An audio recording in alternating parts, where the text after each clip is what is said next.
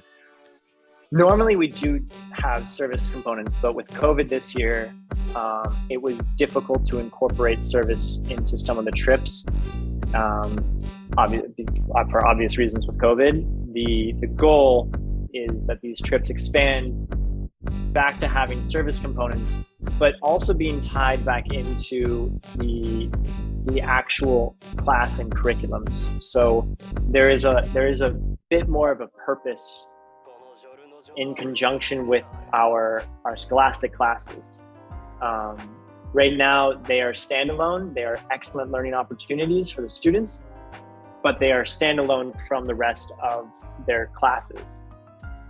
When we can integrate those two together, that's when we found that sweet spot where the classes are informing the experiences outside of the classroom, and the experiences outside of the classroom are then coming back and informing the classes. So you get this feedback loop where the student is pursuing more knowledge outside the classroom and then finding out what they don't know to then ask for more knowledge inside the classroom. And that's the direction that we're going. That's the goal we have. So your kids will be going the week of April 1st, correct? The week of April 1st. So April 1st is when the first trip leaves, and they will be gone the whole week before Semana Santa. So some trips leave April 1st, others leave the 2nd, and others leave on Monday the 4th. How many kids do you have going to Galapagos and Los Frailes? So we have 16 students going to the Galapagos. We have 28 students going to Los Frailes and 𝗃𝗄𝗂𝗃𝗄𝗃.